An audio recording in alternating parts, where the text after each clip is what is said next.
बिस्मिल्लाहिर्रहमानिर्रहीम। Dear students, अस्सलाम वालेकुम। उम्मीद है आप सब खैरियत से होंगे। डिस्क्रीट स्ट्रक्चर्स में हमारा आज का टॉपिक है प्रपोजिशनल लॉजिक और एक्सरसाइज 1.1। इसके हम फर्दर कुछ क्वेश्चंस कर रहे हैं। पहले भी हम कुछ क्वेश्चन इसके कर चुके हैं, तो आगे बाकी क्वेश्चन आज हम करते हैं। पहले ये क्वेश्चन नंबर 23 है। Write each of these statements in the form if P then Q। तो आपको पता है कि जो कंडीशनल स्टेटमेंट है उसको नॉर्मली हम if P then Q की फॉर्म में लिखते हैं, लेकिन इसको इंग्लिश में लिखने के और भी बहुत से मेथड हैं, लेकिन सबसे जो इजीली समझ में आता है वो यही है। तो ये कुछ सेंटेंसेस दिए हुए हैं इंग्लिश में, ठीक है, तो आपने इनको चेंज करना है if P then Q में। पहला है it snows whenever the wind blows from the north east. तो आपको ये कई दफ़ा बताया है कि whenever it acts as if.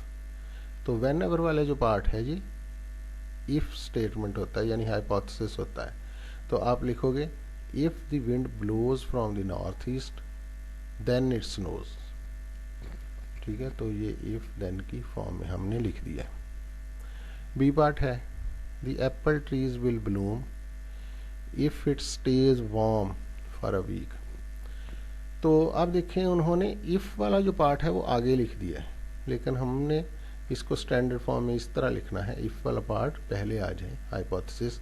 तो हम इसको लिखेंगे if it stays warm for a week, यानी अगर एक हफ्ता गर्मी रहे, then the apple trees will bloom।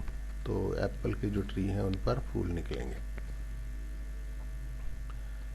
C part है that the Pistons win the championship implies that they beat the Lakers. तो ये दो टीम्स हैं, ठीक है, एक पिस्टन्स हैं और एक लेकर्स हैं। तो ये हमारे पास उनको ये चैम्पियनशिप के बारे में एक कंडीशनल स्टेटमेंट बनी हुई है, ठीक है, कि दिस इम्प्लाइज दिस। तो ये हमारे पास जो है ये हाइपोथेसिस है, ठीक है, और इम्प्लाइज दैट को आप एरो की शक्ल में भी लिखते होते हैं ना, और इसके बाद जो है ये कंक्लूजन है या कॉन्सिक्वेंस है।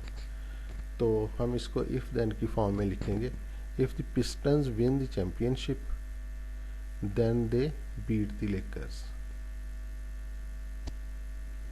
If Pistons win the championship, then they beat the Lakers। ये इसका बनेगा if then की फॉर्म में। आगे डी पार्ट देखें। It is necessary to walk 8 miles to get to the top of the Long's Peak।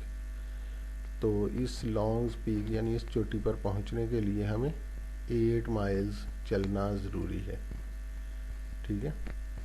तो जो इसका नेसेसरी पार्ट है वो हमारा कंक्लूजन होता है। नेसेसरी पार्ट जो होता है वो कंक्लूजन होता है, यानी बाद में देन वाला पार्ट होता है। तो if you get to the top of Longs Peak, ये वाला हमारा पार्ट हाइपोथेसिस है, ठीक है, तो इसको इधर लिख लिया। If you get to the top of Longs Peak then you must have walked 8 miles, ठीक है। तो जो नेसेसरी पार्ट है वो हमारा कंक्लूजन होता है, ये आपने याद रखना है। और सफिशिएंट वाला पार्ट क्या होता है? सफिशिएंट वाली स्टेटमेंट ये आगे ये हमारे पास हाइपोथेसिस होता है। To get tenure as a professor it is sufficient to be world famous.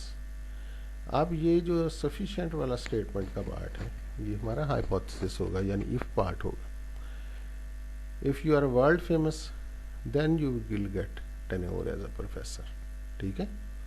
तो प्रोफेसर के टेन्योर के लिए आपको वर्ल्ड फेमस होना चाहिए। तो अगर आप हैं तो ये you get tenure as a professor. F part देखें, if you try more than 400 miles you will need to buy gasoline. तो ये तो सीधा सेंटेंस है, सिर्फ उन्होंने यहाँ पर देन नहीं लिखा, ठीक है। तो ये बाकी सेंटेंस उसी तरह ही आ जाना है। ये इफ वाला ये हाइपोथेसिस, और जो कॉमा के बाद वाला है वो आपके पास होगा conclusion.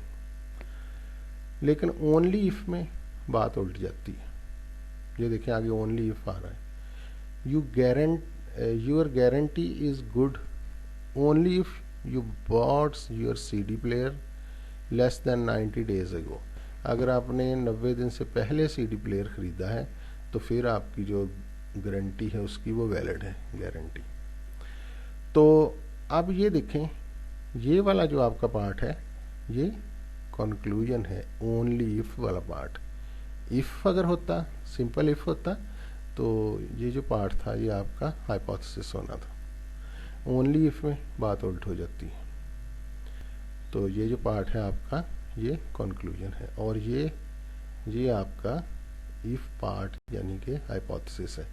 If your guarantee is good then you must have bought your CD player less than 90 days ago, ठीक है। ये इसका बन जाएगा। एज पार्ट है, Jin will go swimming unless the water is too cold. तो जो अनलेस होता है ये मीनिंग कि नॉट इसके साथ आएगा, और ये नॉट पी को शो करता है, नॉट हाइपोथेसिस, ठीक है। तो इसको जब हम नॉट में चेंज कर लेंगे तो ये इफ के साथ आ जाएगा। If the water is not too cold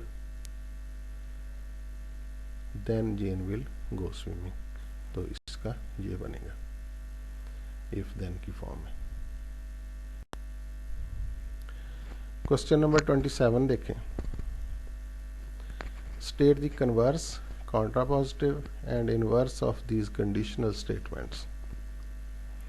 A है, if it snows today I will ski tomorrow। तो ये आपका क्वेश्चन है, इसको आपने तीनों में कन्वर्ट करना है। कन्वर्स भी इसका लिखोगे, कॉन्ट्रापोजिटिव भी लिखोगे और इन्वर्स भी लिखोगे।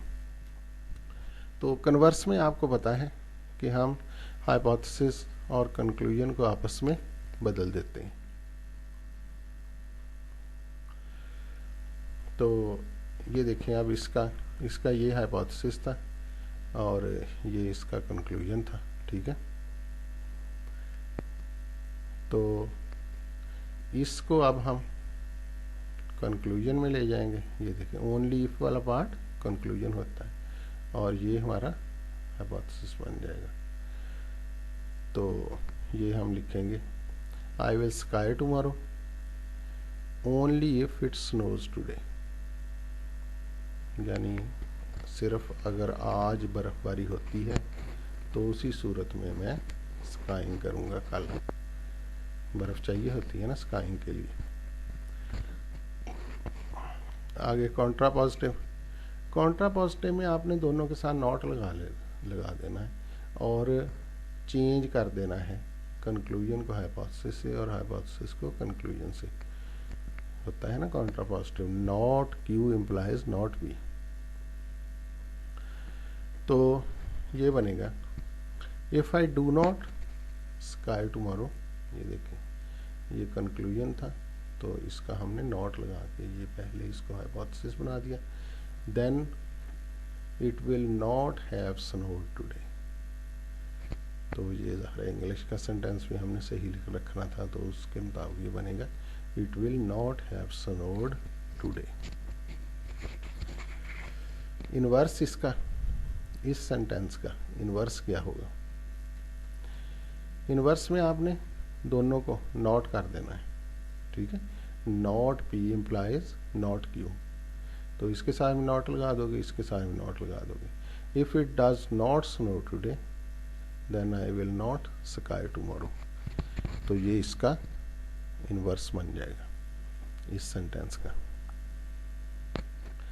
बी पार्ट देखें, I come to class whenever there is going to be quiz. तो whenever क्या होता है? if. whenever क्या होता है? if. तो हम इसको ज़रा आसान करके लिख लेते हैं ताकि आगे हमें इसका कन्वर्स और कॉन्ट्रापॉजिटिव इनवर्स लिखने में आसानी रहे। तो हम इसको इस तरह से करके लिख लेते हैं, if there is going to be a quiz then I will come to class. तो ये एक सिंपल सेंटेंस हो गया है। अब इसका कन्वर्स लिखना भी हमारे लिए इजी होगा, कॉन्ट्रापॉजिटिव और इनवर्स भी आसानी से लिख सकेंगे। तो कन्वर्स इसका होगा, इफ़ के साथ आप ये लगा दें, ठीक है। If I come to class then there will be a quiz. और इस तरह अगर कर लें, I come to class only if there is going to be a quiz, तो ये ज़रा और सेंटेंस अच्छा बन जाता है, लेकिन ये भी ठीक है। आगे इसका हम लिखते हैं कॉन्ट्रापॉजिटिव और इनवर्स। ये प्रपोजिशन मैंने दोबारा लिख दी है, ठीक है, जो सिंपल फॉर्म में हमने कन्वर्ट की थी। तो इसका कॉन्ट्रापॉजिटिव बनेगा, इधर भी नॉट लगा दें और इसको पहले लिखें, फिर इधर भी नॉट लगा दें। If I do not come to class then there won't be a quiz, ये बन जाएगा कॉन्ट्रापॉजिटिव। और इनवर्स, इधर भी नॉट लगाएं, इधर भी नॉट लगाएं, ठीक है, ऑर्डर यही रखें। If there is not going to be a quiz then I don't come to class, ये इनवर्स हो जाएगा। तो आगे है इसका C part. A positive integer is prime only if आया, यानी जो आगे है वो कंक्लूजन है। Only if it has no divisors other than one and itself. अच्छा, आप इस पर ज़रा गौर करें कि इसमें एक वेरिएबल है आ पॉजिटिव इंटीजर, हमें बताया नहीं हुआ कि कौन सा पॉजिटिव इंटीजर, तो वेरिएबल आ गया। इसलिए अगर आप इसको टेक्निकली देखें तो ये प्रपोजिशन है ही नहीं, ठीक है।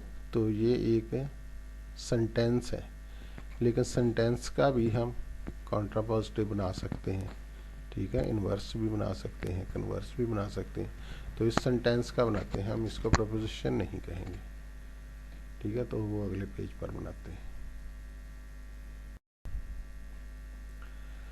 तो ये सेंटेंस था आपके पास, a positive integer is a prime only if it has no divisors other than one and itself, ठीक है। ये कंक्लूजन है और ये इसमें हाइपोथेसिस है। तो इसका कन्वर्स बनेगा, a positive integer is prime if it has no divisors other than one and itself. If वाला पार्ट जो होता है वो हाइपोथेसिस है, बेशक इसको बाद में लिखा है, लेकिन ये हाइपोथेसिस है। इफ ओनली इफ होता तो फिर ये कंक्लूजन होना था, ठीक है। अब इससे हमें गरज नहीं कि ये सेंटेंस ये ट्रू है या नहीं है, हमने उसका सिर्फ कन्वर्स लिखना है, आगे ये ठीक है या गलत है, ठीक है, ये नहीं हमें पूछा हुआ। कॉन्ट्रापॉजिटिव इसका लिखेंगे, सी पार्ट जो है ये, इसका कॉन्ट्रापॉजिटिव लिखेंगे। तो ये कंक्लूजन है और ये हमारे पास था हाइपोथेसिस, ये आपस में बदल जाएंगे और नॉट भी आ जाएगा, ठीक है। तो ये होगा, if a positive integer has a divisor other than one and itself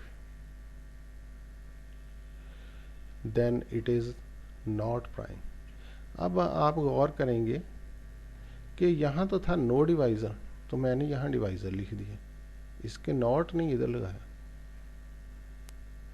तो ये देखें, अगर मैं इसको लिखता कि it has not know divisor, ठीक है, तो उसका मतलब यही होना था, दो दफ़ा जब नॉट आ जाए तो फिर वो पॉजिटिव सेंटेंस बन जाता है।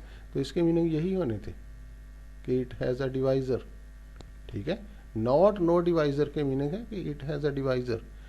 तो ये जो नो है, नॉट से ये दोनों कैंसिल आउट होकर ये पॉजिटिव सेंटेंस बन जाता है। If a positive integer has a divisor other than one and itself, then it is not prime. तो दूसरा जो पार्ट था इसको, हाइपोथेसिस को हमने कंक्लूजन बनाया और इसके साथ नॉट लगा दिया, इधर भी नॉट लगाया लेकिन वो नॉट और नो कैंसिल आउट हो गए, ये पॉजिटिव सेंटेंस बन गया। तो ये भी पढ़ लें, ये चीज़ जो है मैंने ये लिख भी दी है, जो बात बताई है आपको। इनवर्स है आगे, if a positive integer is not prime then it has a divisor other than 1 and itself, ठीक है ना। तो हमने दोनों को इनवर्स में नॉट कर दिया और ऑर्डर वही रखा है, यानी ये जो कंक्लूजन था इसने कंक्लूजन ही रहना है, ठीक है, लेकिन देन की फॉर्म में उसको लिख दिया है। और ये जो हमारे पास हाइपोथेसिस था उसने हाइपोथेसिस ही रहना है, लेकिन नॉट दोनों के साथ लगा दिया। जब इसके साथ नॉट लगाया तो इसका नो कैंसिल हो जाता है। तो ये सेंटेंस आपके पास बना।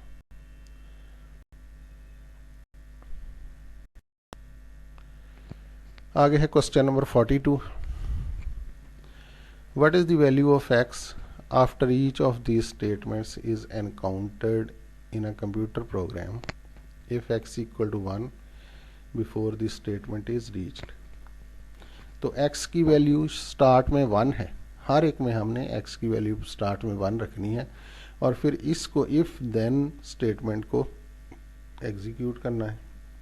तो देखना है कि रिजल्ट क्या आता है, x की वैल्यू कितनी आती है। तो पहले यहाँ पर चेक करें, यहाँ पर x1 रखें, ये इफ देन वाली ये स्टेटमेंट है, ठीक है। तो ये उस वक्त एग्जीक्यूट होती है, आपको पता है कि जब इफ़ ट्रू हो, ठीक है, तो फिर देन ने एग्जीक्यूट होना है। इफ़ ट्रू नहीं है तो फिर देन ने एग्जीक्यूट नहीं होना होता। इसमें ये तरीका है, अगर इफ़ वाली स्टेटमेंट ट्रू है तो देन वाली स्टेटमेंट एग्जीक्यूट होगी, अगर इफ़ वाली स्टेटमेंट ट्रू नहीं है तो देन वाली स्टेटमेंट एग्जीक्यूट नहीं होगी। तो यहाँ पर आप 1 रखें, तो ये 1 + 2 3 3 = 3, तो ये तो ट्रू है, ठीक है ना।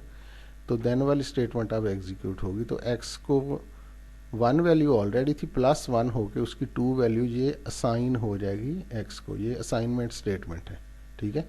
तो x को एक नई वैल्यू असाइन हो जाएगी, अब x की वैल्यू 2 होगी। बी पार्ट देख लें, इफ x + 1 = 3 और 2x + 2 = 3, तो यहाँ पर 1 रखें, x की वैल्यू 1 है ना, शुरू में दी हुई है, हर एक में आपने यही रखनी है। तो 1 + 1 = ये 2 है = 3, तो ये तो फॉल्स हुआ। ये भी यहाँ रखें, ये भी फॉल्स है, तो फॉल्स और फॉल्स, ये फॉल्स ही है। तो ये चूंकि इफ़ वाला पार्ट जो है ये फॉल्स है, इसलिए देन वाला जो पार्ट है ये एग्जीक्यूट नहीं होगा और x की वैल्यू वही रह जाएगी जो पहली थी। तो x की पहले वैल्यू जो 1 थी वही रह जाएगी। सी पार्ट देख लें, इफ 2x + 3 = 5, तो 1 रखें, ये ट्रू स्टेटमेंट बनती है। एंड यहाँ पर 1 रखें, ये भी ट्रू स्टेटमेंट बन रही, ठीक है। तो एंड है दरमियान में, तो ये टोटल जो है कंपाउंड स्टेटमेंट ये ट्रू हो जाएगी। ट्रू है तो इसने एग्जीक्यूट होना है। तो x की पहले वैल्यू 1 थी, 1 + 1, ठीक है, ये 2 हो जाएगा। तो यहाँ पर x की वैल्यू 2 आएगी। आगे डी पार्ट है, इफ x + 1 = 2, ये एक्सक्लूसिव और है, और एक्सक्लूसिव और में आपको पता है ट्रू, एक्सक्लूसिव और ट्रू ये फॉल्स होता है। तो ये ट्रू है, ये भी ट्रू है, तो ये टोटल फॉल्स हो गया। देन x = x + 1, तो ये एग्जीक्यूट नहीं होगा और x की वैल्यू वही 1 रह जाएगी जो शुरू में हमने पुट करनी। ई पार्ट है, if x < 2 then x = x + 1। तो यहाँ देखें क्लियरली कि x < 2 ही है, क्योंकि x की वैल्यू 1 है ना, तो 1 < 2 होता है, तो ये ट्रू है। तो इसलिए ये नेक्स्ट स्टेटमेंट एग्जीक्यूट होगी।